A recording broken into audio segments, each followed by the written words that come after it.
नमस्कार, मैं एंकर अफशीन फातिमा और आप देख रहे हैं डीएस समाचार। उत्तर प्रदेश की राजधानी लखनऊ में पंचायती राज ग्राम प्रधान संगठन उत्तर प्रदेश राष्ट्रीय पंचायती राज ग्राम प्रधान संगठन की बैठक डिप्लोमा इंजीनियर्स भवन के सभागार में संपन्न हुई।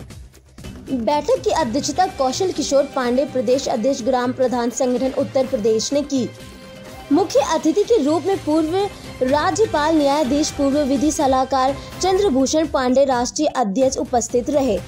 बैठक का संचालन दिनेश चंद्र मिश्रा व हरस्वरूप व्यास ने संयुक्त रूप से किया तथा संयोजन जयप्रकाश दुबे जेपी ने किया। बैठक में तमाम जिला, मंडल, प्रदेश व ब्लॉक कमेटी के पदाधिकारी तथा प्रधानगण ने भी भाग लिया। बैठक में अपने अध्यक्ष भाषण में प्रदेश अध्यक्ष ग्राम प्रधान संगठन उत्तर प्रदेश कौशल किशोर पांडे ने कहा कि उत्तर प्रदेश के सभी प्रधान एक रहें, नेक रहें तथा बटेंगे तो कटेंगे सिद्धांत पर चले। किसी भी प्रधान का शोषण व उत्पीड़न बर्दाश्त नहीं किया जाएगा।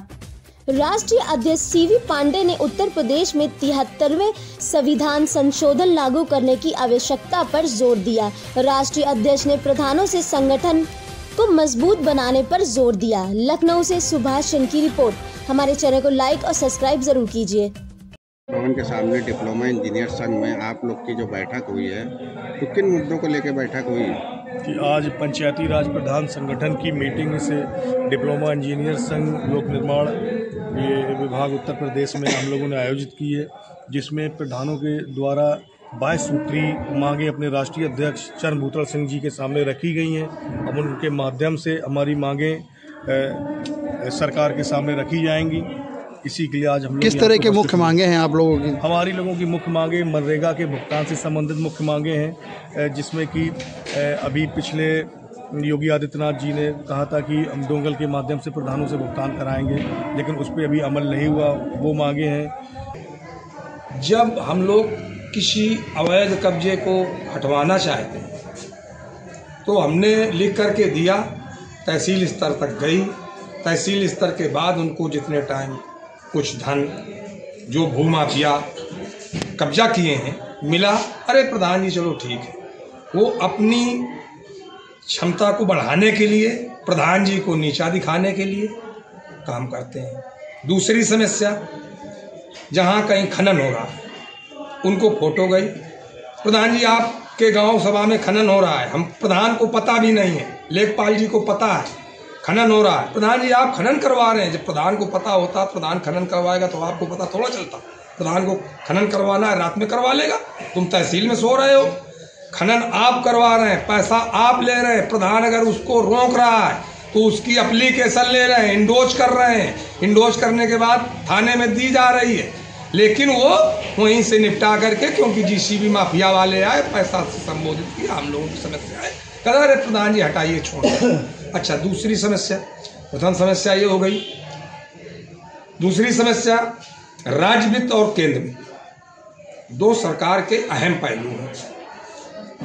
राज्य वित्त और केंद्र वित्त से पैसा हम लोगों के पास आया, उसी में हम मानदेय अपना प्रधान मानदेय, उसी में केयर टेकर मान दे, उसी में पंचायत सहायक मान दे, उसी में तुम्हारा रोजगार सेवक मान दे।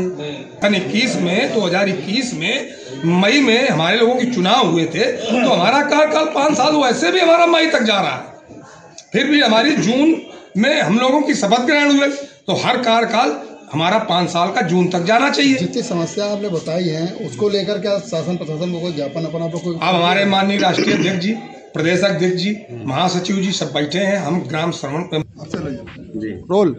हाँ जी सर, क्या कहना चाहेंगे? देखिए, ग्राम पंचायतें में की समस्याएं तो बहुत हैं, क्योंकि वो राज्य सरकार या कोई भी सरकार उसको अपने विभाग के रूप में चलाती है। जैसे और विभाग हैं, तो जैसे विभागों में भ्रष्टाचार है, उसे राज्य सरकार है और सरकारों का अधिकारी उसी तरह गाँव में के लिए भी भ्रष्टाचार को फैलाते हैं।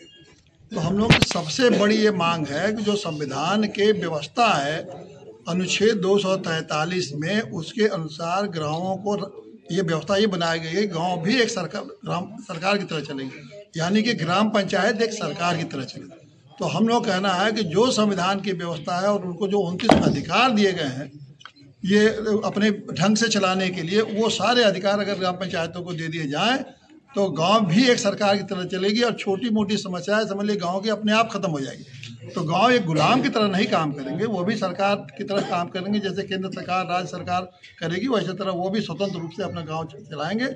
उसके लिए सारी व्यवस्था संविधान में ही की गई है, आर्थिक व्यवस्था भी कर दी गई है, उनको नियुक्ति करने की अधिकार संविधान दे रहा है। लेकिन उसको संविधान का पालन ये सरकार इसलिए नहीं करती है कि अगर गांव को सारा अधिकार दे देंगे तो इनको भ्रष्टाचार करने का नेताओं अफसरों को मौका ही नहीं मिलेगा। तो इसीलिए हमारा ये आखिरी हमारी लड़ाई चलती रहती है।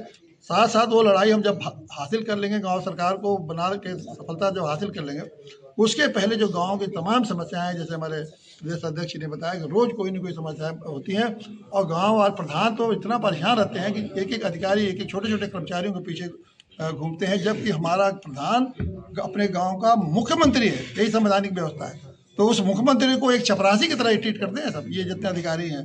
प्रधान यहाँ आओ, है प्रधान वहाँ आओ, इस चीज़ को मतलब संवैधानिक व्यवस्था को लागू नहीं करते। तो इसीलिए हम लोगों की एक लंबी लड़ाई और एक छोटी छोटी लड़ाइयाँ होती है। आज जो प्रदेश का मीटिंग है, इसमें जो एक एक समस्याओं का चर्चा होगी, हम प्रस्ताव पारित करेंगे और मुख्यमंत्री को देंगे। लेकिन हम जानते हैं कि कुछ वो समस्याओं को बार बार हम लोग मिलते रहते हैं, तो कुछ उसका निदान होता है, इसमें भी कुछ निदान होगा। लेकिन असली लड़ाई तभी होगा जब हम गाँव को, ग्राम पंचायतों को गाँव सरकार बनाए। सर, आज जो बैठक हो रही है, क्या मुख्य उद्देश्य है इसका?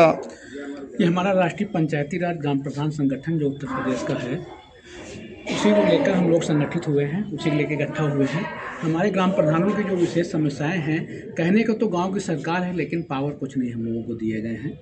सिगेटी ग्राम पंचायत का सचिव होता है, लेकिन एक सम्मानित प्रधान, एक माननीय प्रधान उनका सचिव बन के रह गया है। लेखपाल हो जैसे सिगेटी में 5 तरह की समस्याएं को सुलझाने को है नहीं, जबकि हम लोग सबसे निचले पावदान पे जनप्रतिनिधि हैं।